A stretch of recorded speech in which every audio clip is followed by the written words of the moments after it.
కాశ్యపాన్వయ సంజాతం శరణ్యార్యపదాశ్రితం వైరాగ్యజలధిం వందే రంగరామానుజం మునిం.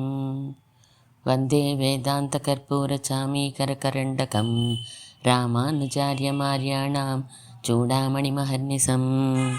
శ్రీవిష్ణుచిత్తకులనందనకల్పవల్లీం శ్రీరంగరాజహరిచందనయోగదృశ్యాం సాక్షాత్ క్షమాం కరుణయా కమలామివాన్యాం గోదామనన్యశరణః శరణం ప్రపద్యే.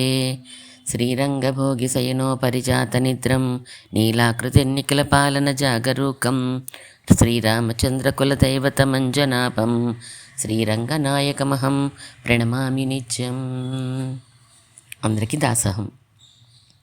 ధనుర్మాసంలో 24వ పాసురాన్ని ఈరోజు అనుసంధానం చేసుకుని ముందుగా వాచ్యార్థాన్ని తెలుసుకుందాం.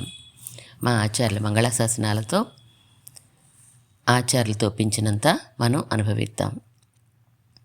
அன்றி உலகமளந்தாயடி போத்தி சென்றெங்கு தென்னிலங்கை செத்தாய் திரள் போத்தி பொன்றச் சகடமுதைத்தாய் புகழ் போத்தி கண்ணு குணிலாயிருந்தாய் கழல் போத்தி கொன்று குணையா குட எடுத்தாய் குணம் போத்தி வென்று போய் கடுக்கொன்னின் கையில் வேல் போத்தி என்றென்று உன் சேவகமே எத்து பறைகொள்வான் என்று யாம் வந்தோம் இறங்கேலோరెంబావాయ్. వామనావతారంలో లోకాలన్నింటినీ కూడా 2 అడుగులలో కొలిచావు కదా స్వామి. అలాంటి నీ శ్రీపాదార విందాలకి మంగళం కలుగుగాక. పోతి అంటే మంగళము, జయం కలుగాక అన్నట్టు మంగళాశాసనం కోరుకుంటాం కదా. మన స్వరూపమైనటువంటి మంగళాశాసనాన్ని ఈ పాసురంలో చేస్తున్నారు. మంగళాశాసన పాసురం అని కూడా మనం అంటూ ఉంటాం. రామావతార కాలంలో రావణాసురుడు ఎక్కడైతే ఉన్నాడో అక్కడికి వెళ్ళి అందమైన లంకని నశింపచేసినటువంటి ఓ స్వామి, నీ పరాక్రమానికి మంగళము. శకటాసురుడిగా వచ్చాడు ఒక రాక్షసుడు. ఆ శకటాసురుడు నశించేలాగా తన్నిన నీ కీర్తికి మంగళమగుగాక అని కీర్తిస్తున్నారు గోపికలు. దూడ రూపంలో వచ్చాడు వత్సాసురుడు. గోణీకర్ర వల్లే కపిత్తాసురుడి మీదకు ఎగరేసేసాడు స్వామి. అలా మీ శ్రీపాదాలకి మంగళం కలుగాక అని ఆ వత్సాసురుడు కపిత్తాసురుడు ఒకేసారి చంపేసినటువంటి ఆ సన్నివేశాన్ని తలుస్తున్నారు. గోవర్ధన పర్వతాన్ని గొడుగుగా ఎత్తినటువంటి స్వామి, నీ కృపాగుణానికి మంగళమవుగాక. శత్రువులను జయించి ద్వేషాన్ని నశింపచేసేటువంటి నీ చేతిలో ఉండే బల్లెం ఉందే, దానికి మంగళము అని ఈ విధంగా మంగళాశాసనం చేసి, మేము నీ వీర చరిత్రలు పాడడానికే వచ్చాము, మేము నీ దాసులము అని పరైవల్వాన్, మీ దగ్గర నుండి పరై అనే వాయిద్య విశేషాన్ని పొందడానికి వచ్చాము. ఈ రంగు మా మీద దయ చూపించు, మేము ప్రార్థిస్తున్నాము, మా మీద దయ చూపించు అని గోపికలు పాడుతున్నారు కృష్ణ పరమాత్మని మంగళాశాసనం చేస్తూ. మనందరం ఇప్పుడు శ్రీరంగ క్షేత్రంలో ఉన్నాము. రంగనాథుని దర్శించిన ఆనందంలో ఉన్నాము.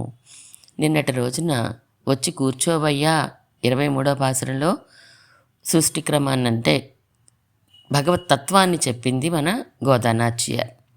భగవత్ తత్వాన్ని చెప్పి లోపల ఉన్నటువంటి పడుకున్న స్థితిలోంచి బయటికి ఎలా కళ్ళు తెరిచి రావాలో ఆజ్ఞాపించింది.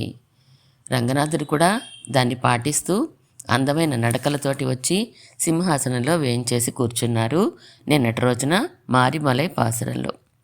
ఆ సైన మందిరంలోంచి మణిమండపంలోకి వచ్చి అందమైన దివ్య సింహాసనం మీద కూర్చుని ఉన్నారు. ఆ సైనాగారంలోని ఆ మంచం మించి ఈ సింహాసనంలోకి తను నడిచి వచ్చేటప్పుడు, అందంగా నడిచి వచ్చేటప్పుడు ఆ అందమైన పాదాలని చూసి, ఆ అందమైన పాదాలకి ఏం దృష్టి దోషం తగులుతుందో అవి ఎప్పుడు పల్లాండుగా స్వామి ఉండాలి అనే కోరికతోటి ఆయన యొక్క సౌందర్యానికి, ఆయన యొక్క పరాక్రమానికి, ఆయన యొక్క కీర్తికి అన్నిటికీ కూడా దృష్టి తగులుతుందేమో అని ప్రేమభావన పెరిగిపోయి మంగళాశాసనం చేయకుండా ఉండలేక ఈ గోపికలందరూ మంగళాశాసనం చేసినట్లుగా మనందరం కూడా శ్రీరంగనాథుడిని మంగళాశాసనం చేస్తాం కదా. పరమాత్మని దర్శించుకోవడానికి వెళ్ళగానే ముందు ఏ క్షేత్రంలో అయినప్పటికీ, ఇంట్లో తిరువారాధనలో అయినప్పటికీ స్వామిని సేవించగానే అమర్యాద క్షుద్ర అని మన స్వరూపాన్ని చెప్పుకుంటాము. నువ్వెప్పుడూ పల్లాండుగా ఉండాలి స్వామి అని పల్లాండు చెప్పుకుంటాం. మిగతా ఇంకే శ్లోకాలు చదువుకున్నా అవన్నీ తర్వాత. ముందు మన నైత్యాన్ని అనుసంధానం చేసుకోవాలి. పరమాత్మకి మంగళాశాసనం చెయ్యాలి. ఒక యాత్రకి వెళ్ళేటప్పుడు కూడా ఆచార్య సన్నిధిలోనో, లేకపోతే మన ఇంట్లో గృహ తిరువారాధన అవ్వచ్చు, కోవెలలో పెరుమాళ్ దగ్గర అవ్వచ్చు, ఎప్పుడైనా కూడా మేము దివ్యదేశాలకు వెళ్ళొస్తామండి అని చెప్పడం కంటే, ఆ దివ్యదేశాల్లో ఉండే పెరుమాళకి మంగళాశాసనం చేయడానికి బయలుదేరుతున్నాము, మాకు ఆజ్ఞ ఇవ్వండి అని కదా అడుగుతాం మనం. అలా ఆజ్ఞ తీసుకుని వెళ్తాము. పరమాత్మ ఎక్కడ ఏ రూపంలో ఉన్నప్పటికీ కూడా ఆయనకి మంగళాశాసనం చేసి వస్తాం మనం. ప్రేమదశ, జ్ఞానదశ అని చెప్పుకుంటాం తిరుపల్లాండు చెప్పుకునేటప్పుడు. పల్లాండు పోతి, మంగళము, జయము, పొలిగ ఇవన్నీ సమానార్థాలుగానే చెప్తారు. కానీ ఆ పల్లాండు అంటే అనేక వేల సంవత్సరాలు, అనేక సంవత్సరాలు అని అర్థం అంతే. దానికంటే కూడా పోతి అంటే జయము, మంగళము కలుగాక అని ప్రార్థించడం అని మనకి స్పష్టంగా తెలుస్తూ ఉంటుంది. చిన్నవాళ్ళు పెద్దవాళ్ళకి చేస్తే మంగళాశాసనము అంటాం, పెద్దవాళ్ళు చిన్నవాళ్ళకి చేస్తే ఆశీర్వచనము అని అంటాం కదా. అలాంటి ఆశీర్వచనంతో సమానమైనటువంటి పాసురం ఈరోజు పాసురం. ఇదొక్కటేనా అండి దివ్య ప్రబంధంలో ఉన్నటువంటి మంగళాశాసన పాసురము? ఆళ్వార్లు 12 మంది 4000 పాసురాలు రచించారు కదా, 24 ప్రబంధాలు రచించారు కదా. అందులో ఇదొక్కటే మంగళాశాసన పాసురమా? కాదన్నారు మన పూర్వాచారులందరూ కూడా. అన్ని 4000 పాసురాలు కూడా మంగళాశాసన పాసురాలే. పరమాత్మ సుఖంగా ఉండాలి అని కోరుకున్నటువంటి పాసురాలే. ఈ ఆళ్వార్లందరికీ వేరే కోరిక ఏమీ లేదు కదా. పరమాత్మ చల్లగా ఉండాలి, పరమాత్మ బాగుండాలి. ఒక్కొక్క ఆళ్వార్లకి ఆ భావన మరీ ఎక్కువ, ఒక్కొక్క ఆళ్వార్లకి ఇంకొక దాంట్లో భావన ఎక్కువై ఉండొచ్చుగాక. ఆ మంగళాశాసన భావం ఎక్కువగా ఉంది కాబట్టే విష్ణు చిత్తులకు కూడా పెరియాళ్వార్ అనే బిరుదు వచ్చింది అని మనవాళ్ళ మహాములు మనకి ఉపదేశరత్నమాల గ్రంథంలో చెప్తారు. 4000 పాసురాలు మంగళాశాసన పాసురాలే.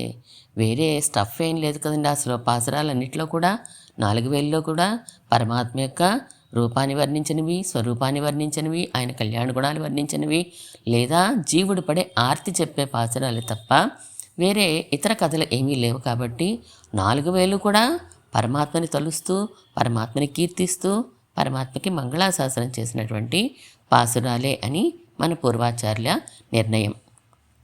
ఈరోజు మనం 24వ పాసురం కథ అనుసంధానం చేసుకున్నాము. 24 అంటే మన సంప్రదాయంలో 24 ప్రబంధాలు ఉన్నాయి మనకి, ఆళ్వార్లు అందించినటువంటి పాసురాలు. ఇంకా కంచి వరదరాజస్వామిని మనం సేవించాలి అంటే ఆయన హస్తిగిరి మీద ఉంటారు కదండి. హస్తిగిరి అని చిన్న కొండ కదా అది. ఆ హస్తిగిరి మీద, అత్తిగిరి అంటాం, అదే హస్తిగిరి. సంస్కృతంలో హస్తిగిరి, తమిళంలో అత్తిగిరి అంటారు. ఆ హస్తిగిరి మీద ఉన్నటువంటి స్వామిని సేవించాలి, వరదరాజస్వామిని సేవించాలి అంటే మెట్లు ఉంటాయి. ఆ మెట్లు 24 మెట్లు ఉంటాయి. మన సంప్రదాయంలో ప్రకృతి, మూల ప్రకృతి ఉంటుంది కదా, అచేతనమైనటువంటిది మూల ప్రకృతి ఏదైతే ఉందో ఆ మూల ప్రకృతి నుంచి వచ్చిన తత్వాలు కూడా 24గానే లెక్కించబడతాయి. 25వది జీవుడు, 26 పరమాత్మ. మనం ఇంగ్లీష్ అక్షరాలు తీసుకున్నాం అనుకోండి, ABCDలన్నీ 26 ఆల్ఫబెట్స్ అంటారు. 26లో 24 తత్వాల కింద ఏ దగ్గర నుంచి మొదలు పెడితే ఎక్స్ అని అంటారు. ఎక్స్ తర్వాత YZ అనుకోండి. Z అంటే చాలా గొప్పదైనటువంటి తత్వము అని అర్థం. Y అంటే ఏంటి అని ప్రశ్నించడం కదా. ఎక్స్ అంటే ఎవరో ఎక్స్లేండి అని అంటూ ఉంటారు. అంటే ఏ నుంచి ఎక్స్ వరకు కూడా ఈ ప్రకృతి, అచేతనమైనటువంటి ప్రకృతిని చెప్తూ మనం చూసుకోవచ్చు అలా ఎగ్జాంపుల్ కింద.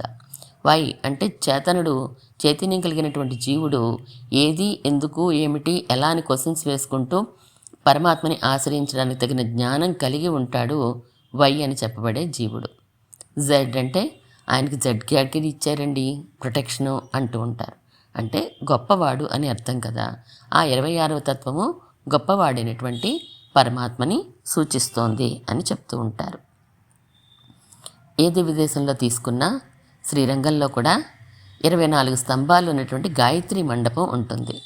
24 స్తంభాలు ఉన్నప్పటికీ లేకపోయినప్పటికీ అన్ని దివ్య దేశాల్లో నమ్మాళ్ళవార్లు ఉండేటువంటి ఆళ్వార్ తిరునగర్లో కానీ లేదా కాంచీపురంలో కానీ శ్రీరంగంలో కానీ అన్నీ గాయత్రి మండపం అనేది ఇంచుమించుగా దివ్య దేశాలన్నింటిలోనూ మనకు ఆ పేరుతో ఒక మండపం కనిపిస్తూ ఉంటుంది.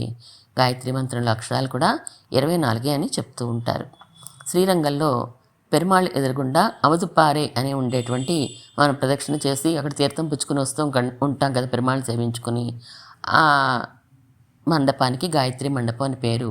అందులో కొన్ని స్తంభాలు బయటకు కనిపిస్తాయి, కొన్ని గోడల్లోకి వెళ్ళిపోయినాయి అని మనకి అక్కడ చెప్తారు. పరమాత్మ యొక్క కేశవాది నామాలు ఉన్నాయి. ఆ 24 నామాలతోటి మనం ప్రతిరోజు అర్చన మొదలు పెడతాం. మనం 24 చాలా విశేషమైనటువంటి సంఖ్యగా మనకి చెప్పబడుతూ ఉంటుంది. అండ్రు ఇవ్వులగం అళందాయ్ అడిపోతి అని ముందుగా పరమాత్మని కీర్తిస్తున్నాం మనం. అండ్రు ఇవ్వులగం అళందాయ్, అండ్రు ఆనాడు, ఇవ్వులగం ఈ లోకాలని, అళందాయ్ కొలిచినటువంటి స్వామి. తాయ్ అని కూడా అళందు తాయ్, అళందాయ్ అని కూడా చెప్పుకోవచ్చు. ప్రతిదీ అలాగే వస్తుంది. అళందాయ్, సెత్తాయ్, ఉదయత్తాయ్, ఎరింతాయ్, ఎడుత్తాయ్, అలా అన్నిట్లోనూ తాయ్ పరమాత్మని అంటే శ్రీరంగనాథుని తల్లి తండ్రి అన్నీ ఆయనే కదా, మనకి సంబంధాలన్నీ ఆయనతోటే కదా ఉన్నాయి. అలా శ్రీరంగనాథుని పిలుస్తున్నాము అని మనం చెప్పుకోవచ్చు. అండ్రు అంటే ఆనాడండి. ఆనాడంటే ఏదో ఒక విశేషమైన రోజైతే కదా ఆనాడంటాం. ఆ రోజు అలా జరిగిందే అని అంటూ ఉంటాం. ఒక విశేషం అద్భుతం అవ్వచ్చు, ఒక ఆనందకరమైన సన్నివేశం అవ్వచ్చు. అలాంటిది జరిగినప్పుడు ఆ రోజండి అని ప్రత్యేకించి మనం చెప్తాం కదా. అలాగా పరమాత్మ ఈ లోకాలన్నింటినీ కొలిచాడే, ఆ రోజు మనకి విశేషం జరిగింది. ఏం జరిగింది? ఇవ్వులగం అళందాయ్. అండ్రు అంటే ఆనాడు, ఇవ్వులగం ఈ లోకం అండి. దీన్ని అంటే ఎంతో తేలిగ్గా చెప్తున్నాం మనం. అండ్రు అంటే ఆనాడు ఎంతో గొప్పదండి. ఈ ఇవ్వులగం ఈ లోకాన్ని కొలిచాడు స్వామి. ఈ లోకం ఎటువంటిది? ఇరుళ్ తరుమా జ్ఞానం లాంటి 3 గుణాలతోటి 3 తాళ్ళ కింద మనల్ని కట్టిపడేసేటువంటి లోకం ఈ లోకం అంతా కూడా. అలాంటి లోకాన్ని అళంతా నువ్వంతా కొలుచుకున్నటువంటి తల్లిలాగా తడిమి చూసుకున్నావు కదా నీ శ్రీపాదాలతోటి. అటువంటి శ్రీపాదాలకి అడిపోతి, నీ శ్రీపాదాలకి మంగళమండి అని రంగనాథుని కీర్తిస్తున్నాం. స్వామి శ్రీపాదాలు చాచుకొని పడుకొని ఉన్నాడు. తూర్పు వైపుగా సాచి పడుకొని ఉన్నాడు. ఎంత పెద్దవి ఆ శ్రీపాదాలు అంటే, ఎటువంటి వారినైనప్పటికీ కూడా ఇవి ఆశ్రయిస్తే చాలు, నా పాదాలు చాలా దృఢంగా ఉన్నాయి, మీరు ఆశ్రయించడానికి వీలుగా ఉన్నాయి, ఉభయ విభూతులు వచ్చి నా శ్రీపాదాల కింద చేరిపోవచ్చు అన్నట్లుగా ఆ శ్రీపాదాలని చూపిస్తున్నాడు ఒక శ్రీహస్తంతో మన స్వామి. పరాశర భట్టర్ వారు కూడా, నేను ఏనాడు వస్తానో ఈ శ్రీరంగ క్షేత్రానికి, మళ్ళీ ఏనాడు ఈ కావేరీ దేశంలో ఉండేటువంటి దివ్యమైన విమానంలో శయనించి ఉన్నటువంటి స్వామిని, సప్త ప్రాకారాల మధ్యలో ఉన్నటువంటి స్వామిని ఎప్పుడు చూస్తానో అని అనుకున్నారు. మృదుతర ఫణిరాడ్భోగ పర్యంక భాగే నిద్రాముద్రాభిరామం కటినికట శిర పార్శ్వ విన్యస్త హస్తాం అని అంటారు. అంటే ఎప్పుడు కూడా ఆయన యొక్క శ్రీపాదాలని, మృదువుగా ఉండే శ్రీపాదాలని కూడా స్పృశించడానికి, వాటిని పట్టడానికి కూడా భయపడిపోతూ ఉంటారట అమ్మలు. స్వామి ఏ పోస్చర్లో ఉన్నారో మనం చెప్పుకున్నాం. పరమాత్మ ఆదిశేషం మీద పడుకుని ఉన్నాడు. తన 2 చేతుల్లో ఒక చేతిని నడుము మీద నుంచి పాదాల వైపు చూపిస్తున్నట్టుగా పెట్టుకున్నాడు, వేరొక చేతిని తల వద్ద పెట్టుకున్నాడు స్వామి. అదే శ్రీరంగరాజస్తవంలో కూడా కీర్తిస్తారు ఇదే పోస్చర్ని ఇంకొక శ్లోకంలో. శ్రీరంగనాథ స్తోత్రంలో కటినికట శిర పార్శ్వ విన్యస్తాం అని కీర్తించారు.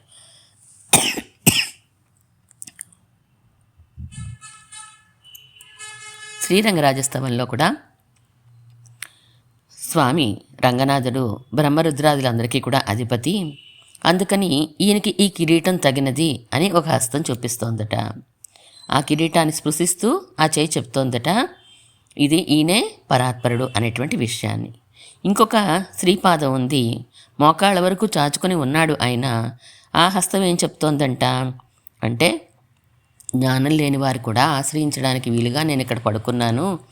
బ్రహ్మ రుద్రేంద్రాదులే కాదు, అందరికీ కూడా నేను ఆశ్రయించతగినవాణ్ణే అని చెప్పి, నా శ్రీపాదాలు చరణాంబుజాలు 2 ఉన్నాయే, అవే మీకు రక్షకము అని ఇంకొక శ్రీహస్తం చూపిస్తోందట. కిరీటాన్ని అలాగే శ్రీపాదాలని చూపిస్తోంది. కిరీటం ఆయన యొక్క పరాత్పరత్వాన్ని సూచిస్తోంది. ఈ పాదాలు సౌలభ్యాన్ని సూచిస్తున్నాయి అంటారు. మనకి ఏదైనా ఒక రోగం వస్తే అలోపతి అంటే ఇంగ్లీష్ మెడిసిన్స్ వేసుకుంటాం, హోమియోపతి వేసుకుంటాం, లేదా న్యాచురోపతి అంటాం. ఇలాంటి వాటికి వెళ్తూ ఉంటాం. మరి మనందరం కూడా ఒక రోగంలోనే ఉన్నాం. మనందరికీ పెద్ద రోగం ఉంది. సంసారం అనేటువంటి పెద్ద రోగంలో చిక్కుకుపోయి ఉన్నాం. మనం జనన మరణ చక్రంలో తిరుగుతూ ఉన్నాం. మరి దీనికి మందు ఏంటండి? ఇంక ఇలాగా వస్తూనే ఉంటుందా? ఈ చక్రం ఇలా తిరుగుతూనే ఉంటుందా? మనకి రోగం ఇలా వస్తూనే ఉంటుందా? తగ్గే సూచనలు ఏమీ లేవా? అబ్బే ఎందుకు లేవండి? అల్లోపతి, హోమియోపతి ఇటువంటివన్నీ వదిలేస్తే ఆయన కాలోపతి చేశాడు మనకి వామనావతారంలో అంటారు. వామనావతారంలో చెట్టు పుట్ట అని చూడలేదు స్వామి, యోగ్యుడు అయోగ్యుడు అని చూడలేదు, జ్ఞాని అజ్ఞాని అని చూడలేదు స్వామి. అందరినీ అనుగ్రహించడానికి తన శ్రీపాదాల్ని చక్కగా చాచుకుని మనందరికీ కూడా ఆ స్పర్శని అందించాడు స్వామి. అలాంటి శ్రీపాదాలు, కాలోపతి అంటే ఆ కాళ్ళు మనల్ని స్పృశించాయే అంతే అన్రు. ఆనాడు ఆ స్వామి తన శ్రీపాదాన్ని, అంత పెద్ద పాదాన్ని మనందరి మీద ఉంచి మనకి ఆ స్పర్శ కలిగించిన రోజు చాలా విశేషమైన రోజు. ఏదో రూపంలో మనం ఉండే ఉంటాం కదా. ఎందుకంటే చేతనులు అనేది, చైతన్యం అనేటువంటి ఆత్మలు ఎప్పుడు నశించనివి కాబట్టి మనం కూడా ఎక్కడో ఉండే ఉన్నాం. ఆ రోజు ఆయన పాదం కాలోపతి చేశాడు కాబట్టే ఈరోజు పరమాత్మ మీద ఎంతో కొంత రుచి కలిగి, మనకి ఆయన మీద ఉండే అద్వేషం పోయి ఆభిముఖ్యం కలిగి స్వామిని ఆశ్రయించాలి అనే కోరికతో ఒక ఆచార్యుల ద్వారా, సదాచారుల ద్వారా సమాశ్రయణం చేసినటువంటి భాగ్యాన్ని పొంది ఉన్నాం మనం. శ్రీరంగనాథుని సేవకి మనం ఈరోజు వెళ్ళాము, ఆయన్ని దర్శించాలనే కోరిక మనకి పుట్టింది అంటే అన్రు. ఆనాడు స్వామి చేసినటువంటి కృత్యమే, ఆయన చేసినటువంటి వైద్యమే మనకి ఈ మాత్రం కోరికని పుట్టించింది. పరమాత్మని తీర్థుడు అని అంటారు నమ్మాళ్ళవార్లు. ఆ తీర్థుడు ఒక తీర్థంలో స్నానం చేస్తే ఏమవుతుంది? మనకి తీర్థం అంటే ఏంటి? మనల్ని పవిత్రులుగా చేసేది. ఒక నదిని తీర్థంగా పిలుస్తూ ఉంటాం. ఒక దివిదేశం తీర్థము, ఒక పాసురం తీర్థము, ఒక పరమాత్మ దర్శనము తీర్థము, ఆచార్యులు తీర్థులు, వీళ్ళందరూ కూడా తీర్థము అంటే పవిత్రత కలిగించేటువంటి వారు. పరమాత్మ యొక్క దర్శనము మనకి పాపాలు పోగొడుతుంది. మరి ఆయనే స్వయంగా తీర్థుడు అవుతుంటే ఆయన శ్రీపాద తీర్థం కూడా మనల్ని తీర్థులుగానే చేసేస్తూ ఉంటుంది కదా. బలిని పాతాళానికి పంపించాడు. తన శ్రీపాదంతో, ఆ పాద స్పర్శతోటి బలిని పాతాళానికి పంపించి ఆ పాతాళ లోకంలో తాను కాపలాదారిగా ఉండి శంఖచక్రాలతోటి, దివ్యాయుధాలతోటి కాపలా కాస్తూ ఉన్నాడు బలిచక్రవర్తిని. ఆ శ్రీపాదాలు స్పర్శ తగిలినటువంటి మనల్ని ఎక్కడికి పంపిస్తాడు? పరమపదానికి పంపిస్తాడు. వెరజకి ఆవల ఉండే లోకాన్ని చేరుకునేలా చేస్తాడు శ్రీరంగనాథుడు. అటువంటి తీర్థుడు స్వామి. ఆ శ్రీపాదాల స్పర్శతో బలిని పాతాళానికి పంపించాడు. అహంకారం ఇంకా ఉంది కాబట్టి తర్వాత నీకు ఇంద్ర పదవి వస్తుంది అని చెప్పి అక్కడికి పంపించడమే కాకుండా దానం చేశాడు, ఈయన పుచ్చుకున్నాడు కాబట్టి నేనే నీకు ప్రహ్లాదుడి వంశంలోని వాడివి కూడా అనే కరుణతోటి ఆయన కాపలా కాస్తున్నాడు. మరి కాపలా కాస్తున్నట్టు మీకు ఏంటండి రుజువు అయినా చూపిస్తారా మీరు అంటే, మనకి శ్రీరామాయణంలో ఉత్తరకాండలో ఉంటుంది ఈ విషయం. రావణాసురుడు వెళ్ళాడట, బాని లోకాలు జయించినవాడు కదా. అలాగే ఆయన ఉండేటువంటి రసాతలం సుతలం గుర్తులేదు, సురాతలమో, ఆ లోకానికి కూడా వెళ్ళాడట రావణాసురుడు. బలిచక్రవర్తిని కూడా ఓడించాలి అనే ఉద్దేశంతో అందరినీ జయించిన వాడిగా కీర్తి పొందాలి అని వెళ్ళాడట రావణాసురుడు.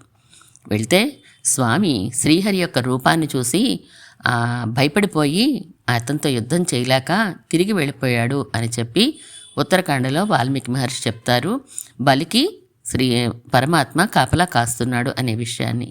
కాపలా కాసి తన శ్రీపాదాలతోటి బలికి ఆ లోకాధిపతిని చేశాడు. మనకి నిత్యసూరులతో సమానంగా పరమపదాన్ని మనకి అనుగ్రహిస్తాడు స్వామి.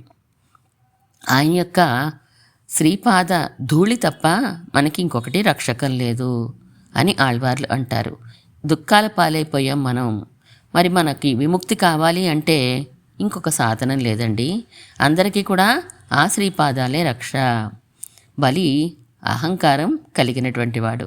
ఈ ప్రకృతి కూడా మనకి అహంకారాన్ని ఇస్తూ ఉంటుంది. భగవంతుని యొక్క పాద రేణువు సరిపోతుందట మన యొక్క అహంకారం పోవడానికి. ఆయన శ్రీపాదాలతోటి బలి అహంకారం పోయింది. ఆయన రూపాన్ని చూడగానే వటుడుగా వస్తుంటేనే ఆయన అందమైన రూపాన్ని చూసే అహంకారం తగ్గిపోవడం ప్రారంభించింది. పరమాత్మ స్పర్శతో బలి యొక్క అహంకారం పూర్తిగా నశించిపోయింది.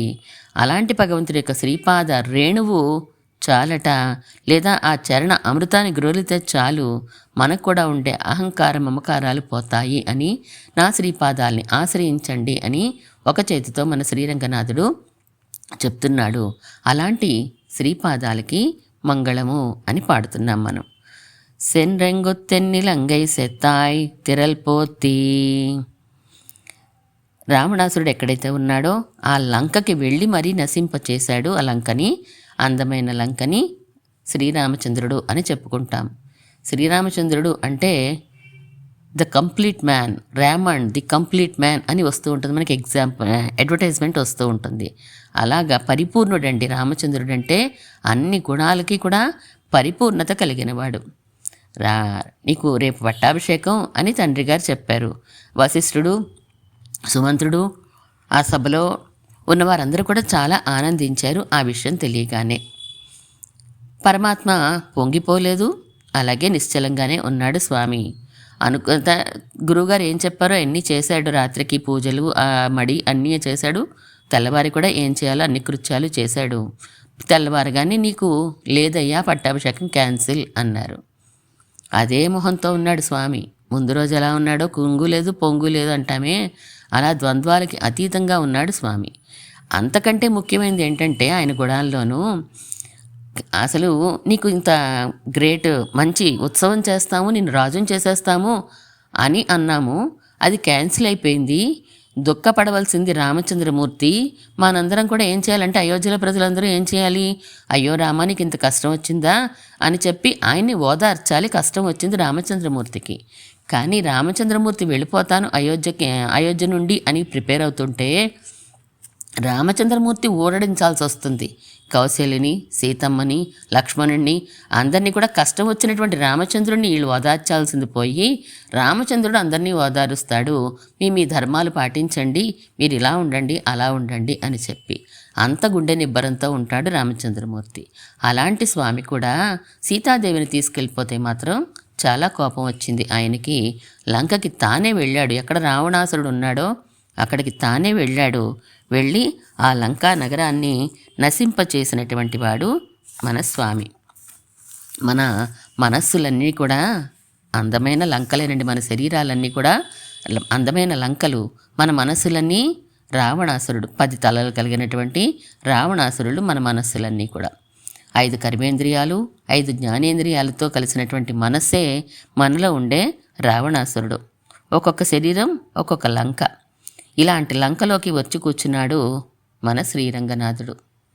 ఏం చేస్తాడు? ఈ లంకలోకి వచ్చేసాడంటే ఆ లంకనంతా నశింపచేస్తాడు. ఎలా నశింపచేస్తాడండి? మరి లోపల ఏమైనా ఫైటింగ్ సీన్ జరుగుతుందా అండి? ఫైట్ మాస్టర్ ఉంటారా? ఫైటింగ్ సీన్ జరుగుతుందా అంటే ఏమీ లేదు. ఆయన రూపంతో దిద్దుబాటు చేస్తాడు కొంతమందిని. ఆ మనసంతా క్లీన్ అయిపోతుంది అంతే. అది ఆయన గుణాలు తలుచుకుంటే చాలు కొంతమంది క్లీన్ అయిపోతుంది. ఆయన్ని ధ్యానం చేస్తే చాలు ఆ మిగిలిన గుణాలు, తమోగుణము రజోగుణం పోతాయి, సత్వగుణం ఉదయిస్తుంది. అలాంటి రంగనాథ నీ బలానికి మంగళమయ్యా. ఎన్నో జన్మల నుంచి స్వామి నిన్ను సేవించకుండా మేము ఈ 3 గుణాలకి కట్టుబడిపోయి ఉన్నాము. ఇప్పుడు నువ్వు మా మనస్సుల్లో చేరిపోయి ఉండడం వలన కేవలం సత్వగుణం మాత్రమే కలిగి ఉన్నాము అని రంగనాథుని కీర్తిస్తున్నాం మనం ఆయన యొక్క బలానికి. ఎందుకంటే ఎన్నో జన్మల నుంచి కూడా మనము ఈ సంసారంలో ఉండిపోతే ఎన్నో రోజుల నుంచి చెత్త పేరుకుపోయిందనుకోండి, రోజు రోజు తుడిచేసుకుంటే ఏం పెద్ద బలం అక్కర్లా క్లీన్ చేయడానికి. ఎన్నో రోజుల నుంచి ఉండిపోయిన చెత్త తీయాలంటే మాత్రం చాలా బలం ఉండాలి కదా. అలాంటి అనాదిగా మేము ఈ సంసార చక్రంలో పడిపోయి మొత్తం పాప భూయిష్ఠులపై ఉన్నాము. మా పాపాలన్నీ తొలగించడానికి నీ బలమే సరిపోతుంది. అలాంటి నీ బలానికి మంగళమయ్యా అని కీర్తిస్తున్నాము మనము. రంగనాథుడు, రాముల వారు ఇద్దరు ఒకరే అని కదా మనం చెప్పుకుంటాము. తిరుమలలో కూడా స్వామి అదే విషయాన్ని చెప్తారు. తొండర్ అడిపొడి ఆళ్వార్లు, ఆ రాముడు అర్చించిన పెరుమాళ్లే మన రంగనాథుడు. అలాంటి స్వామి కూడా రాముల వారిగా వచ్చిన స్వామి ఈరోజు రంగనాథుడిగా మనం సేవిస్తున్నాం, లేదా రంగనాథుడే రాముడిగా వచ్చాడు అని మనం చెప్పుకుంటాం కదా. 57వ పాసురంలో, తిరుమాలలో 7వ పాసురంలో కీర్తిస్తారు రామచంద్రమూర్తిని. రాముడే దేవాది దేవుడు అని ప్రతిజ్ఞ చేస్తున్నారు ఈ పాసురంలో మన తొండరెడిప్పొడి ఆళ్వార్లు. ఎవరైతే ఇతర మతస్థులు ఉంటారో వారందరి ముందు శపథం చేస్తున్నారు. శ్రీరాముడే దేవాది దేవుడు అని నేను ప్రతిజ్ఞ చేస్తున్నాను. లంకా నగరాన్ని నశింపచేసినటువంటి శ్రీరామచంద్రుడే అసలైన పరమాత్మ. సిలైనాల్ ఇలంగై సెత్త దేవనే దేవనావాన్. తన కోపంతో ఆ లంకా నగరాన్ని నశింపచేసినటువంటి పరమాత్మ శ్రీరామచంద్రుడే అని నేను ప్రతిజ్ఞ చేస్తున్నాను. ఇప్పుడు ఇది సత్యమైనటువంటి విషయం. మీరు ఇది సత్యమా కాదా అని అనుకుంటారా? నా తల తెగొట్టండి కావాలంటే. నేను చెప్పింది నిజం కాబట్టి నా తల తెగదు. నిజం కాకపోతే కదా. ఇది అసత్యం కాదు. నేను అందుకే ప్రతిజ్ఞ చేసి కూడా పరత్వాన్ని చెప్తున్నాను నేను అని కలయరే కత్తమాందర్ అని అంటూ ఉంటారు. అంటే శాస్త్రం తెలిసినటువంటి వాళ్ళు, శాస్త్రాలన్నీ నేర్చుకున్నటువంటి వాళ్ళు కాన్బరో క్యాట్బరో దాన్, ఇతర విషయాలు, ఇతర మతాల గురించి అసలు చూడకూడదు, వినకూడదు అని ఒక ఐతిహ్యాన్ని కూడా చెప్తారు ఈ పాసుర వ్యాఖ్యానంలో. ఒకరోజు రామానుజుల వారు మఠంలో వేంచేసి ఉన్నారు. కూరత్తాళ్వాన్ రాక కోసం ఎదురు చూస్తున్నారు. కానీ కూరత్తాళ్వాన్ ఏమో ఎంతకీ రాలేదు. చాలాసేపటి తర్వాత వచ్చారట కూరత్తాళ్వాన్. రామానుజుల వారు అడుగుతారు, శ్రీరంగ క్షేత్రంలో ఉన్నప్పుడు జరిగింది ఇది, ఏంటి ఇంత ఆలస్యం చేశారు అని అడిగారట. కూరత్తాళ్వాన్ చెప్పారట, ఇష్టసిద్ధి అని ఏదో గ్రంథం అది, కొంతమంది దాన్ని అవైదిక గ్రంథాన్ని చూస్తున్నారండి. వాళ్ళందరూ కొంతమంది ఆ గ్రంథం గురించి చర్చించుకుంటూ చూస్తూ ఉంటే నేను కూడా ఒకసారి ఏముందో విందాం అందులో అని చెప్పి ఒక నిమిషం ఆగి వచ్చానండి, అందుకే లేట్ అయింది అని చెప్పారట. ఆ మాటలు విన్న భగవద్ రామానుజుల వారు ఈ తిరుమాలలో ఈ 7వ పాసురాన్ని చెప్పి కలయరే కత్తమాందర్ అని కదా ఆళ్వార్లు చెప్పారు. మీరు ఆ మాట కలయర్ కత్తమాందర్ కాన్బరో క్యాట్పరోదాన్, చూడకూడదు వినకూడదు అవేదిక దర్శనాలని అని చెప్పారు కదా. మరి ఆ ఆళ్వార్ల మాట ఏం కావాలని మీరు అలా వింటూ కూర్చున్నారు అని అన్నారట. వెంటనే కూరత్తాళ్వాన్ని సచేల స్నానం చేసి రండి అని ఆజ్ఞాపించారట. అంటే శాస్త్రాల్ని, అసలైనటువంటి వేదాన్ని గురించి మనం నేర్చుకున్నాం కదా, నేర్చుకున్నాక మిగిలిన విషయాల జోలి మనకి అవసరం లేదు. మనసుతో తలవడమే కాదు, చెవితో కూడా వినకూడదు అని ఆ పాసురంలో చెప్పారు. ఈ పాసురంలో సిలైనాల్ ఇలంగై సెత్త దేవనే దేవనావాన్. మిగతా వాళ్ళు ఏం చెయ్యాలి అంటే, శాస్త్రం నేర్చుకొని వాళ్ళు ఏం చదువుకుంటే అది చదువుకుంటారు. శాస్త్రం నేర్చుకున్న వాళ్ళు ఆ శ్రీమన్నారాయణుడే, ఆ రంగనాథుడే, ఆ శ్రీరామచంద్రుడే దేవాది దేవుడు అని నమ్మి ఉండాలి అని చెప్తారు. అలా పెరియ పెరుమాళ్ అయ్యారు కదా మన రంగనాథుడు. పెరుమాళ్ అయినటువంటి శ్రీరాముడి చేత కూడా ఆరాధింపబడ్డారు కాబట్టి శ్రీరంగనాథుడు పెరియ పెరుమాళ్గా మనం కీర్తిస్తూ ఉంటాం. అలాంటి రావణాసురుడిని నశింపచేసినటువంటి రామచంద్రుడు ఇక్కడ మన యొక్క శరీరాలలో ఉండే మనస్సునంతా కూడా అంటే మనస్సుని త్రిప్పివేసి మనకి ఇంకా ఇదే ఆఖరి శరీరం అనేట్లుగా చేసేటువంటి రంగనాథుడి యొక్క బలానికి మంగళము. పొండ్రచ్చగడము దైతాయ్ పుగழ்పోతే. ఆ సంస్థకటాసురుని ఛేదించావు నీ పాదంతో, నీ శ్రీపాదాలకి మంగళం, నీ కీర్తికి మంగళము అన్నారు. సంసారం అనే చక్రంలో మనం ఉన్నాము. ఈ చక్రం కూడా రౌండ్గానే ఉంటుంది. ఎందుకంటే చావడం మళ్ళీ పుట్టడం, చావడం పుట్టడం అనేది కంటిన్యూస్ సర్కిల్ కదా ఇది. ఇలాంటి సంసారం అనేటువంటి చక్రం పోవాలి అంటే పరమాత్మ యొక్క శ్రీపాద స్పర్శ మనకి తగలాలి, అప్పుడే పోతుంది. చక్రం అంటే 2 ఉంటాయి కదండి చక్రాలు, బండికి 2 ఉంటాయి చక్రాలు. అలా మన శరీరం అనే దానికి కూడా పుణ్యం పాపం అనే చక్రాలు ఉన్నటువంటి బండి మన శరీరం. ఆయన శ్రీపాదాల్ని ఆశ్రయిస్తే ఈ సంసార చక్రం నశించిపోతుంది.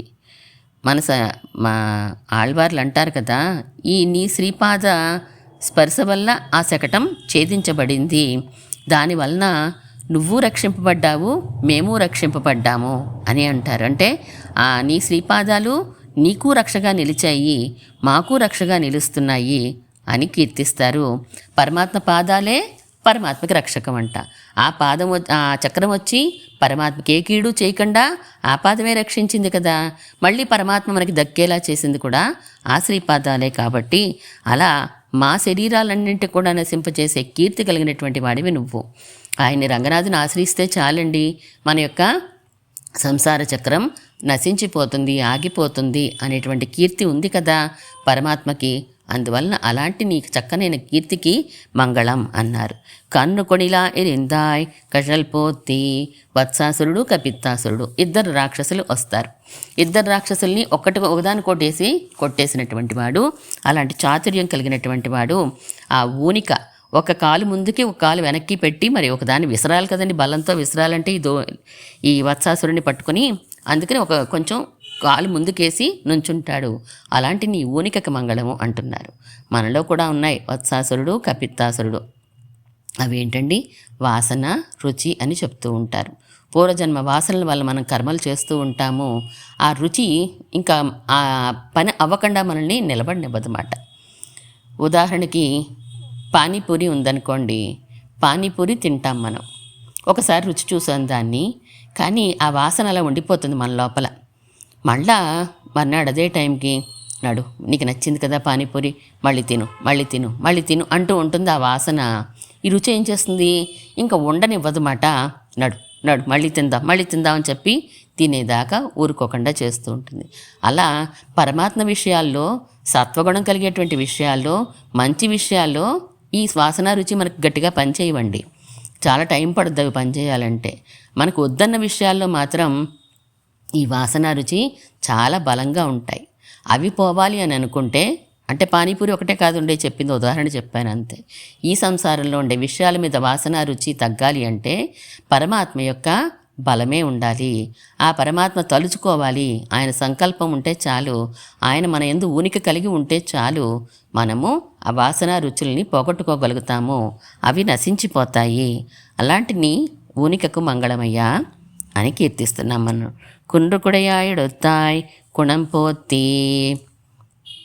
ఏదైనా ఒక గుణాన్ని చెప్పాలి అంటే పరమాత్మకి సౌలభ్య గుణం అండి, సౌశీల్యం అండి అని అంటూ ఉంటారు కదా. ఇక్కడ సౌశీల్యము అనే దాన్ని గుణంగా చెప్పేటప్పుడు ఏమీ చెప్పకుండా గుణము అని అన్నారంటే ఇన్ జనరల్గా సౌశీల్యం అనే తీసుకోవాలి అని మన పెద్దలు చెప్తూ ఉంటారు. ఇక్కడ మనకి కృపాగుణంగా కూడా మనం చెప్పుకుంటున్నాం, ఎందుకంటే ఈ సందర్భాన్ని బట్టి చెప్పారు కాబట్టి. కుండ్రు కుడయా ఎడొత్తాయి. కుండ్రు అంటే పర్వతాన్ని, ఆ పర్వతాన్ని ఒక గొడుగుగా ఎత్తావు కదా స్వామి, ఆ ఎత్తిన నీ కృపాగుణానికి మంగళము. అక్కడ గోపాలురు ఎవరు కూడా మమ్మల్ని రక్షించు కృష్ణయ్య అని అడగలేదు. ఇంకా రాళవాన ఇంద్రుడు కురిపిస్తున్నాడు, ఎవరు అడగకుండానే తన చిటికన వేల మీద గోవర్ధన పర్వతాన్ని ఎత్తి అందరినీ రండి రండి రండి అని రక్షించాడు ఆ పర్వతం కింద ఉంచి. మనకి కూడా వర్షం పడుతూనే ఉంటుంది రోజు. మనకేం వర్షం పడుతుంది అంటే విషయాలనే వర్షం మనకి అలా పడుతూనే ఉంటుంది. ఆ విషయాల వర్షంలోంచి మనం బయటికి రావాలంటే చాలా కష్టంగానే ఉంటుంది.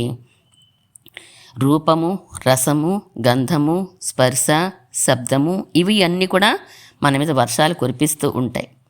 ఆ రుచి కలగకుండా మన ఇంద్రియాలని తన వశంలో ఉంచుకోగలిగిన శక్తి కలిగినటువంటి వాడు కనుకే స్వామికి హృషికేశుడు అనే పేరు ఉంది. ఈ హృషికేశుడు ఎవరండి? మన శ్రీరంగనాథుడే. ఆయన ఒక రూపాన్ని చూసామనుకోండి, మనకు ఉండేటువంటి నేత్రాలు చూడు చూడు చూడు అంటూ ఉంటాయి కదా, సినిమాలనో లేకపోతే పక్కింట్లో వాళ్ళు దెబ్బలాడుకుంటుంటే అటువంటి విషయాలనో, రోడ్డు మీద వెళ్ళే గొడవలనో, ఇవన్నీ కూడా చూడు చూడు అంటూ ఉంటుంది మన కళ్ళు. కానీ ఆయన రూపాన్ని చూసిన తర్వాత ఇక అది ఆ ఆనందంలోనే మునిగిపోయి ఉంటుంది తప్ప ఇంకొక దానిని కోరదు. పరమాత్మకి అర్చించడంలో ఉంచాలి మన విషయాల్ని. ఆయన యొక్క రూపం దర్శించాక మన ఇంద్రియాలన్నీ కూడా ఇంకొక దానిలో రుచిని కలిగి ఉండవు, వదిలేస్తాయి. ఆ నాసిక ఆ రంగనాథుని అర్చించిన తులసిని, శ్రీపాదాల దగ్గర ఉండే తులసిని ఆగ్రహించాలి అని అనుకుంటుంది. శిరస్సు ఆయనకే దాసోహం సమర్పించాలి అని అనుకుంటుంది. జిహ్వ ఆ ఇంద్రియం ఎప్పుడు పరమాత్మనే కీర్తించాలి అని అందులోనే లగించి ఉంటుంది. అలాగే మనస్సు కూడా ఆయననే ధ్యానం చేస్తూ ఉంటుంది అని తన వైపుకు మరల్చుకోగలిగినటువంటి శక్తి కలిగినటువంటి వాడు శ్రీరంగనాథుడు. మన ఇంద్రియాలన్నింటినీ వశంలో ఉంచుకుంటాడు. ఆ ఇంద్రియాల యొక్క కోరికలని వర్షం నుంచి మనల్ని రక్షించేటువంటి సామర్థ్యం కలిగినటువంటి స్వామి. ఏమాత్రం మనం ఆ ఒక ఇంద్రియం మనకి లగించాలి అని అన్నా కూడా ఆయన దయ్యే కారణం తప్ప మన యొక్క సామర్థ్యం కానే కాదు. లౌకిక విషయాల్లోంచి పరమాత్మ వైపు తిరగాలి అంటే ఆయన అనుగ్రహం, ఆయన దయే కారణము అని, అటువంటి నీ దయకి మంగళమయ్యా అని అంటున్నారు. వెండ్రుపకెడు కొన్నిన్ కయ్యిల్ వేల్పోతి, రాజదండం ఉంటుంది. అది రాజుకి పరిపాలన, ఆయనే రాజు అని చూపించేటువంటి ఒక దండం ఉంటుంది. మన రంగరాజు కూడా ఉంటుంది చేతిలో ఒక రాజదండం మనకు కనిపిస్తూ ఉంటుంది. మనుషులు ఎదురా రాజదండాన్ని పట్టుకుని వస్తూ ఉంటారు, తిరువీధిలో కూడా మనం చూస్తూ ఉంటాం. ఆ రాజదండం పట్టుకుని ఒక మాట చెప్పాడంటే రాజు, అది శాసనం అయిపోతుంది. అలాంటి మాట కూడా శాసనంగా చేసేంటి రాజదండం కదా అనేది. ఆ రాజదండం నేనే రంగరాజుని అని సూచిస్తోంది. అలాంటి రంగరాజు యొక్క రాజదండమే వేలే మాకు రక్షకము అని చెప్పి నాట్యార్ తిరుమలలో కూడా మన గోదా నాచ్యార్ చెప్తుంది. సెంగోలుడయ తిరువరంగ చెల్వనార్. సెంగోల్ అంటే రాజదండం. ఇదే కూడా మనం వేలుగా చెప్పుకుంటున్నాము. కృష్ణ పరమాత్మగా వచ్చినప్పుడు ఆయన చేతిలో వేలాయుధమైతే ఈయన చేతిలో రాజదండం ఇతర మతస్థులందరికీ కూడా భయాన్ని కలిగించేదిగా ఉంటుంది. సెంగోల్ అని ఈ మధ్య మన పార్లమెంట్ భవనంలో కూడా కొత్తగా పెట్టారు కదా. ఆ సెంగోలుడయ తిరువరంగ చెల్వనార్. ఆ సెంగోల్ అంటే నేనే పరాత్పరుడని సూచించేటువంటి ఆ రాజదండంతో, తన ఆజ్ఞాదండంతో ఈ శ్రీరంగనాథుడు ఈ భూమినంతా కూడా, భూమినే కాదు పరమపదాన్ని కూడా ఏలుకునేటువంటి స్వామి అని మన నాచ్యార్ కూడా చెప్తుంది. గోదా నాచ్యార్ తిరుమలలో. என்றென்று உன் சேவகமே ஏத்தி பறைகொள்வான் இன்றியாம் வந்தோம் ఇరంగేలోరెంబావాయ్. ఇన్నాళ్ళకి మేము నీ రక్షణ కోరి వచ్చాం. మేము ఇన్నాళ్ళు కూడా నువ్వు రక్షిస్తాను అంటే మేము అడ్డుకున్నాము. కానీ ఇప్పుడు నీ అందు రుచి కలిగింది, నీ ఆభిముఖ్యం పోయింది, నీ అనుగ్రహం వల్లనే ఇదంతా జరిగింది అని కీర్తిస్తున్నారు మన రంగనాథుడిని. రంగనాథుడికి మంగళాశాసనం చేసినటువంటి వారు వేదాంత దేశకులు శ్రీరంగ మంగళాశాసనం అని రాశారు ఒక స్తోత్రాన్ని. అలాగే వెంకటేశ్వర మంగళాశాసనం మనం చదువుకుంటాం కదా. శ్రీకాంతాయ కళ్యాణ నిధియెత్తినాం అని చెప్పి వెంకటేశ్వర ప్రపత్తి, సుప్రభాతము, స్తోత్రము అన్ని 4 రచించినటువంటి వారు. ప్రపత్తి రచించినటువంటి వారు మన ప్రతివాది భయంకరం అಣ್ಣన్ స్వామి. మనవాళ్ళ మహాముల శిష్యులు అష్టదిగ్గజాల్లో ఒకరైనటువంటి వారు అనుగ్రహించారు. అందులో 10 శ్లోకాల్లో చాలా చిన్న చిన్న పదాలతోటి రంగనాథుని యొక్క సౌందర్యాన్ని, రంగనాథుడు ఎప్పుడు పడుకున్నాడు, ఎక్కడ పడుకున్నాడు, ఎలా పడుకున్నాడు అనేటువంటి విషయాలన్నింటినీ కూడా 10 శ్లోకాల్లో చాలా సింపుల్గా కీర్తించారు మన ప్రతివాది భయంకరం అಣ್ಣన్ అనుగ్రహించినటువంటి స్తోత్రం. దాన్ని మనం ఒక్కసారి 10 శ్లోకాలు చదువుకుందాం, మంగళాశాసనం చేద్దాం మన శ్రీరంగనాథునికి. పరాత్పరుడుగా శ్రీరంగంలో ఉభయ కావేరి మధ్య ఉన్నటువంటి స్వామికి ఈరోజు మంగళాశాసనం చేసి వాచా కైంకర్యం కూడా మనం చేసుకుందాం. ఫస్ట్ శ్లోకం ఇంతకు ముందు కూడా మనం చెప్పుకున్నాం. ప్రతినిత్యం కూడా మంగళాశాసనం చేసేటప్పుడు ఇదే శ్లోకంతో మనం ఫస్ట్ మంగళాశాసనం చేస్తాం. అది రచించింది ఎవరో తెలియకపోయినప్పటికీ మంగళాశాసనంలో మాత్రం మన పెద్దలు ముందుగా దాన్నే మనకి చెయ్యాలి అని చెప్పారు, విధించారు.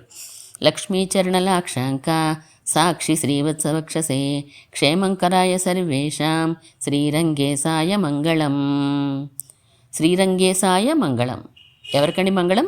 రంగనాథుడికి. శ్రీరంగ క్షేత్రంలో ఉన్నటువంటి ఈ శ్రీరంగ క్షేత్రానికి ఈశుడైనటువంటి శ్రీరంగేశాయ మంగళం. సర్వేషాం ఎవరికి చేస్తాడండి ఆయన? క్షేమంకరాయ సర్వేషాం అందరికీ కూడా క్షేమాల్ని కలిగించేటువంటి స్వామి, ఆయనకి మంగళమండి.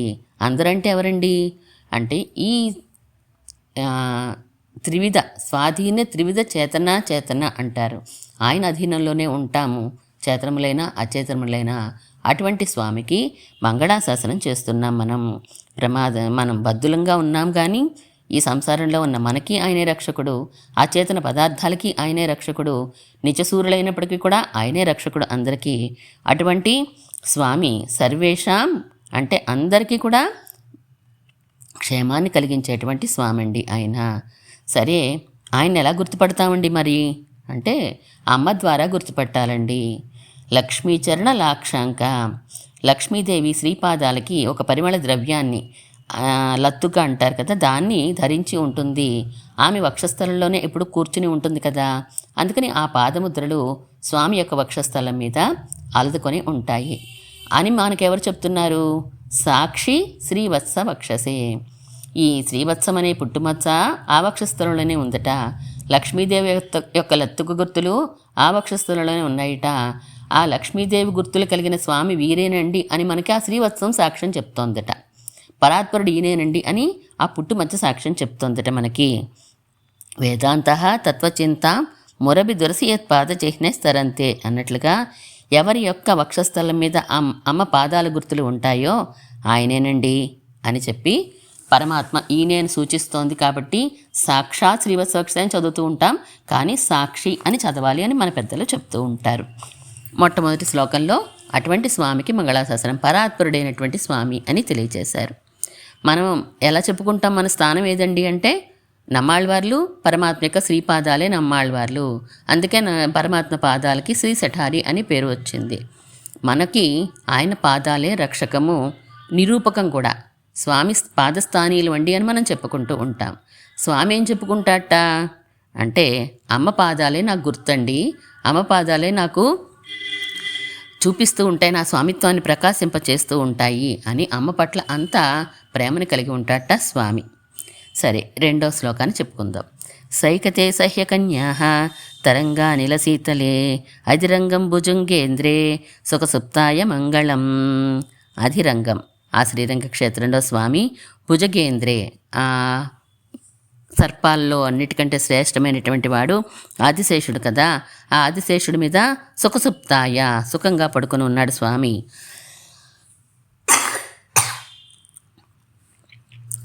అంత సుఖంగా ఎలా పడుకున్నాడండి అంటే పంచశయనత్తిని కదా, అది చల్లగా హాయిగా ఉంది, ఉభయ కావేరి మధ్యలో ఉంది.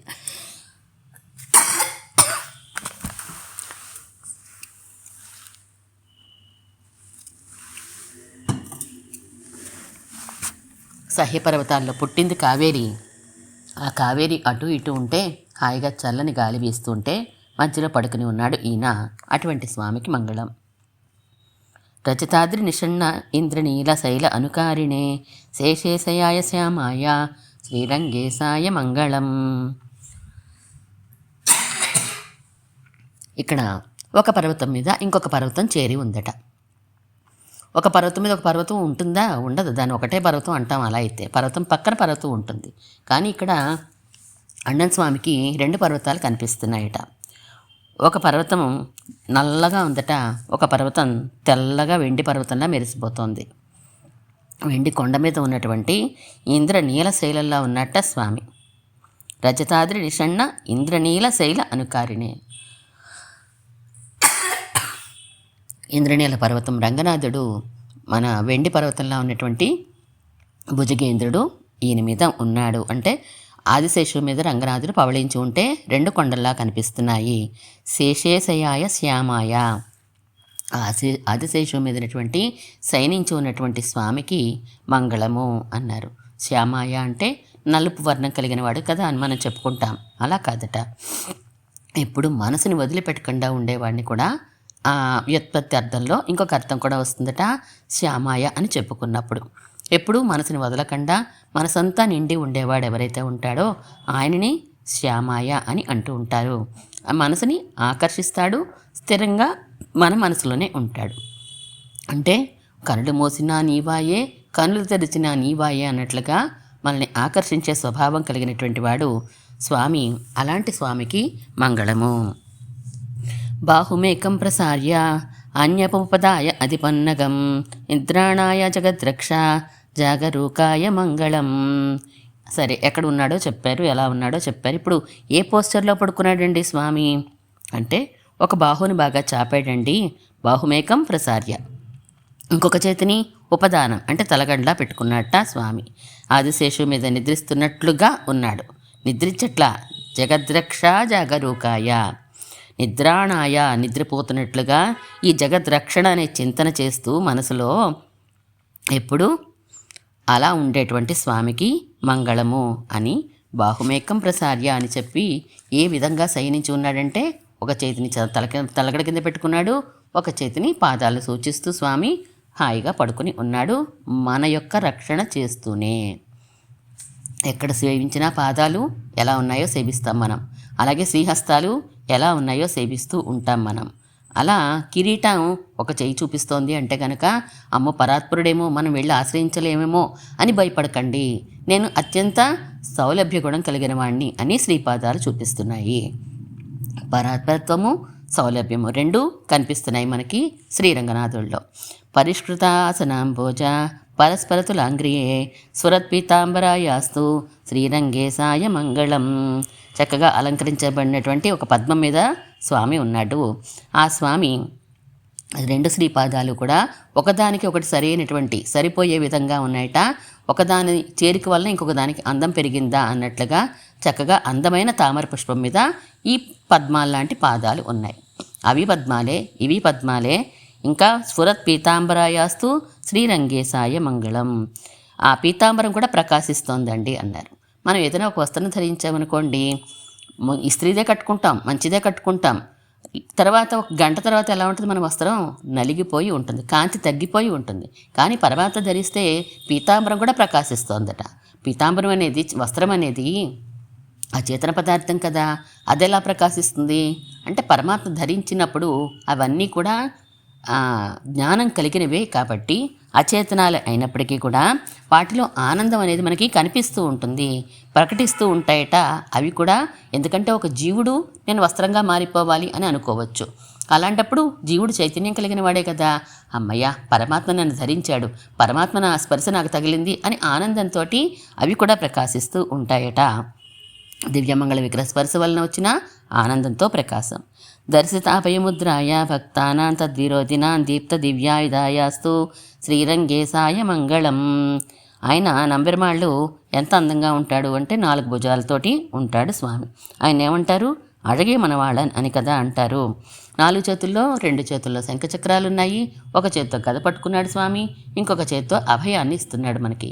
అమ్మో మనం చూడగానే అమ్మో ఇన్ని ఆయుధాలు పట్టుకున్న స్వామి ఏం చేస్తాడో మాకొద్దు బాబాయ్ అని అనుకోకండి అని అభయముద్రను చూపిస్తున్నట్ట స్వామి.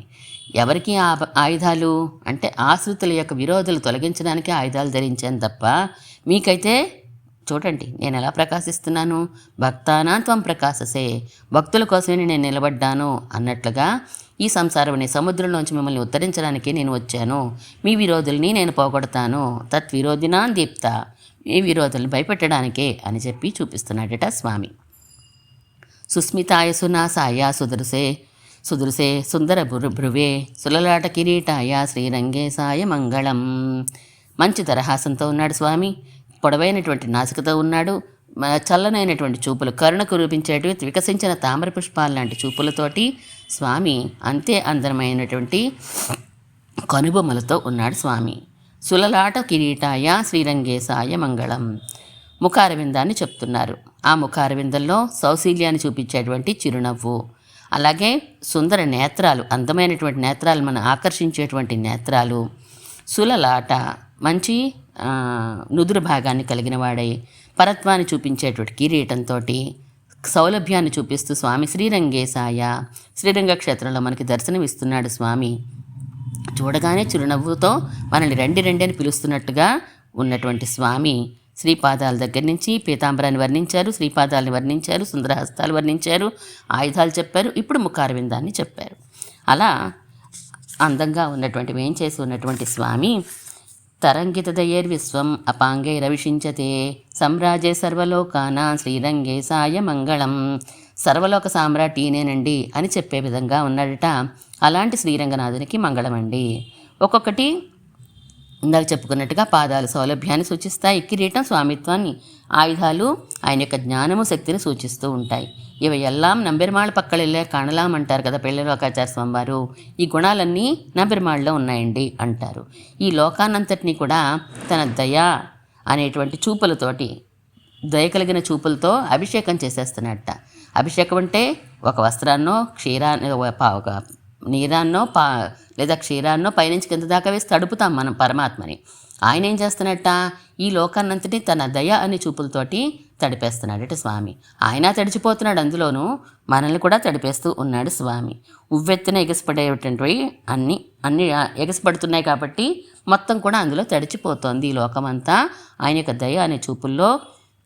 సర్వలోకానాం సమ్రాజే, అన్ని లోకాలకు కూడా సామ్రాట్ అండి ఆయన.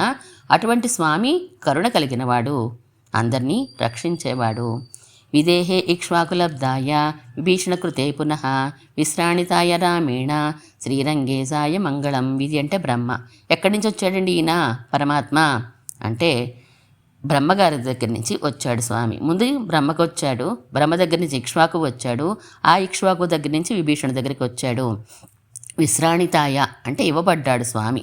ఏ రామేణ, రాముడు ఇవ్వాలి అని అనుకున్నాడు, అందుకే విభీషణుడి దగ్గరికి వచ్చి ఈ శ్రీరంగ క్షేత్రంలో ఉన్నటువంటి స్వామికి మంగళము. అదేంటి, ఆ యుద్ధంలో చాలామంది సాయం చేశారు. రావణ యుద్ధంలో సీతాదేవిని పొందడం కోసం సుగ్రీవుడు, వానరులు, హనుమ, విభీషణుడు వీళ్ళందరూ సాయం చేస్తే కేవలం విభీషణుడికి ఎందుకు ఇచ్చాడండి ఈ విగ్రహాన్ని? ఇంకొకరికి ఇవ్వలేదే అంటే సుగ్రీవుడిని తాను వెళ్ళి శరణ పొందాడు, విభీషణుడు తానే వచ్చి శరణ పొందాడు శ్రీరామచంద్రమూర్తిని. విభీషణుడు తర్వాత చాలా బాధపడిపోయాడు. లంకకి పట్టాభిషేకం జరిగిపోయింది, హాయిగా ఉండొచ్చు కదా, సుఖంగా ఉండొచ్చు కదా, ఇప్పుడు తన విరోధులు ఎవరూ లేరు కదా లంకలోనూ. కాదయ్యా, నేను నిన్ను విడిచి ఉండలేకపోతున్నాను, నీతో వచ్చేస్తాను అని వచ్చేశాడు ఆ పుష్పక విమానం ఎక్కి. అలా నిన్ను విడిచి ఉండలేకపోతున్నాను అని చాలా బాధపడేసరికి రాముడు, సరేలే నువ్వు నన్ను విడిచి ఉండలేకపోతున్నాను అంటున్నావు కాబట్టి నేను ఆరాధించే పెరుమాళ్ నీకు ఇస్తాను, కొంత శాంతన పొంది దీన్ని ఆరాధించుకో, నీకు బాధ తగ్గుతుంది అని చెప్పి పద్మపురాణంలో చెప్పినట్లుగా స్వామి ఇక్కడ వరకు వేయించేసి ఉన్నాడు.